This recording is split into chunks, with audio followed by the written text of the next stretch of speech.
A storm of garbage fell like a rainstorm from the sky, and the entire city instantly transformed into a chaotic hellscape. Cars sped through the streets as metal clanged against flying debris, the sound merging with the terrified screams of people running for safety. It felt like a warning, an omen signaling the end of the day. But nothing was more shocking than the sudden appearance of the wreckage of the 114-year-old Titanic crashing onto the street. No one understood what was happening. To figure that out, everything had to be traced back to an ordinary day of fishing. The sea was calm, and the crew casually tossed a plastic bottle aside as they hauled up their nets. But the moment they pulled the ropes, a piercing scream erupted. Something alive, or once alive, was inside the net. Passers-by stared in horror. Meanwhile, on the nearest coastline, a squad of trained military personnel rushed toward the fishing village. After multiple layers of inspection, they finally laid eyes on the objective of their mission, the mysterious creature the fishermen had caught earlier. Believing the corpse had great value, the fishermen had brought it back to the village hoping to profit. The military, however, became deeply interested in this deep-sea creature.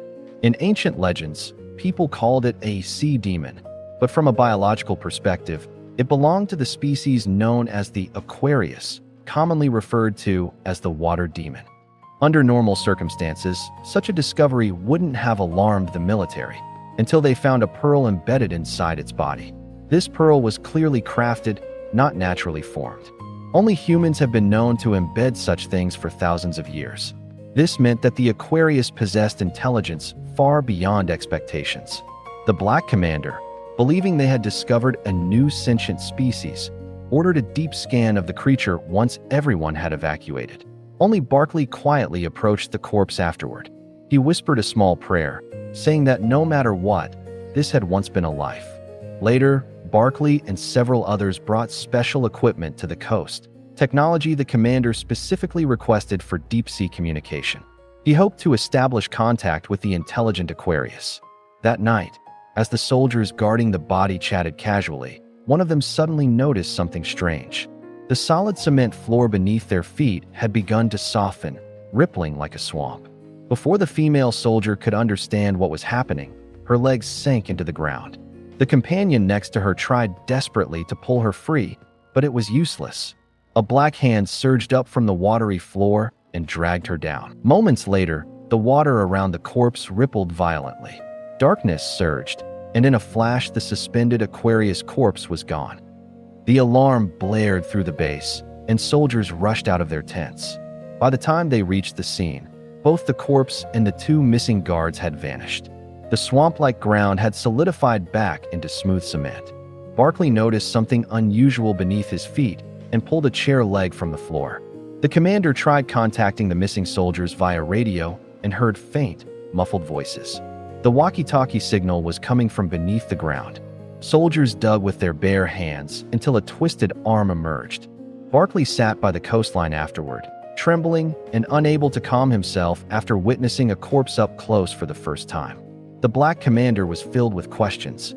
Their agency was the United Nations Joint Intelligence Unit, specializing in mysterious phenomena beyond scientific explanation. Every agent was supposed to have seen terrifying scenes before, except Barkley. He finally confessed the truth. He wasn't a trained agent at all. He was simply a civil servant filling in for a colleague who was on leave. Now, his regret was overwhelming. He had never been trained to handle deadly situations like this. But the commander reassured him. History, he said, was full of accidents, and countless great events had happened under the watch of ordinary people. He asked Barkley to stay. Barkley sat silently for a long time. Meanwhile, the female captain spoke quietly, explaining that the Aquarius were not wild beasts. They existed long before humans and had merely been dormant in the deep sea for thousands of years. Suddenly, cries echoed from the coast. An Aquarius had appeared. Soldiers raised their weapons. Barkley resumed his task, preparing his recorder. Just as tension reached its peak, the commander stepped forward and ordered the soldiers to stand down. He told the technicians to activate the translator. Through the device, the commander expressed goodwill, hoping to establish peaceful dialogue. A strange voice came from the Aquarius, and after being translated, it accused humans of killing its people. The commander immediately countered that the Aquarius had killed 2 human soldiers as well. The Aquarius calmed slightly, saying negotiations were possible, but only if all humans participated, not just military leaders. Before anyone could respond, alarms blared. Phones across the world buzzed. Aquarius had appeared in every major ocean and waterway. It was as though a king had returned, reclaiming the world. Their sudden global emergence caused worldwide shock. To understand their intentions, the British government constructed a massive connected waterway system inside the Empire building. This would become the location of the first official negotiation between humans and Aquarius. Commander Kate of the Joint Intelligence Forces was appointed as chief representative, symbolizing the collective will of all life on Earth. Technicians opened the water gates and filled the tubes. When the water rose to the top, several Aquarius approached through the surveillance system. The first emerged, solemn and still, followed by 2 massive deep-sea variants. The final figure was the Aquarius representative. Its appearance was remarkably human-like. Expressions, posture, and movement all showed high intelligence. The audience realized that Aquarius could breathe freely outside the water. This meant they could live on land. For discussions began. Human representative Dr. John Nathan welcomed the Aquarius, preparing for a long debate, until the Aquarius interrupted. It spoke fluent human language, proving it understood far more than anticipated. Dr. Nathan attempted to regain control by offering a symbolic gift, a plant from the highest point on Earth. But the Aquarius had also brought something, a lifeless infant Aquarius. Its voice trembled with anger, saying these children should have lived happily, but instead died in waters filled with human oil, toxins, and waste. Dr. Nathan panicked, trying to defend humanity by saying environmental control had improved. But the Aquarius representative dismissed him, saying he refused to negotiate with someone who didn't understand responsibility. He pointed instead to Barclay, sitting quietly in the back. The screen displayed footage of Barclay praying over the Aquarius corpse. Only those who respected the dead, the representative said, were worthy of speaking for humanity. Everyone stared in disbelief. Even Barclay was shocked. A simple civil servant had suddenly become the voice of the species. Commander Kate was terrified. One wrong word from Barclay could trigger a war. But the Aquarius insisted. They wanted to hear Barclay's voice. The next day's negotiation allowed only 50 reporters, with no live broadcasting. Barclay was instructed strictly, speak only the lines written for him. When the water filled the tube again, the Aquarius arrived. Barclay remained calm. But before he could read the prepared statement, the Aquarius interrupted, asking for water. Not clean water, but the water humans use. Soldiers brought a cup from the river. The muddy liquid swirled in the cup. The Aquarius demanded Barclay drink it. He froze. Instructions appeared on his screen telling him to suggest disinfecting it first and steer the topic back to pollution. But the Aquarius rejected the politician's script. It wanted Barclay's true voice. Slowly, Barclay removed his earpiece. Speaking from the heart, he admitted that humans were selfish, short-sighted, and willing to destroy their own home for profit. Even while negotiations were taking place, countless factories continued dumping chemicals into rivers and oceans. The Aquarius representative praised his honesty, calling him the kind of human he liked most. But the reaction in the hall was the opposite. The meeting was suspended immediately.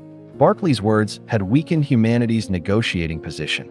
Special forces relocated to another city, where they began studying Aquarius biology.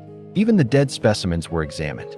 They discovered that Aquarius could synchronize instantly with each other, like a vast oceanic neural network. Kate suspected the pearls embedded in their bodies were crucial to this link. Negotiations resumed. This time, humans took initiative. Barclay promised a 50% reduction in pollution by 2065, with accelerated improvement afterward. But the Aquarius said it was too slow. People were dying every day from toxic conditions. They refused to tolerate decades of delay. When Barclay tried to explain the logistical challenges, the Aquarius accused human leaders of lacking determination. Then he fell silent and looked upward. The entire city went still. Residents thought rain was coming, but instead, a storm of plastic bags, bottles, cans, and fishing nets crashed down. Garbage rain. Within minutes, streets were buried waist deep. Everywhere, cities across the world were drowning in centuries of human waste rising from the ocean floor. Even the Titanic appeared in the center of New York, carried upward by unimaginable force. Global leaders issued urgent statements calling for unity against the unprecedented crisis. Eventually, negotiations resumed. Barclay urged the Aquarius to remain calm, warning that impulsive actions would harm both sides. The Aquarius responded that they had shown restraint. They had merely returned humanity's own waste to them.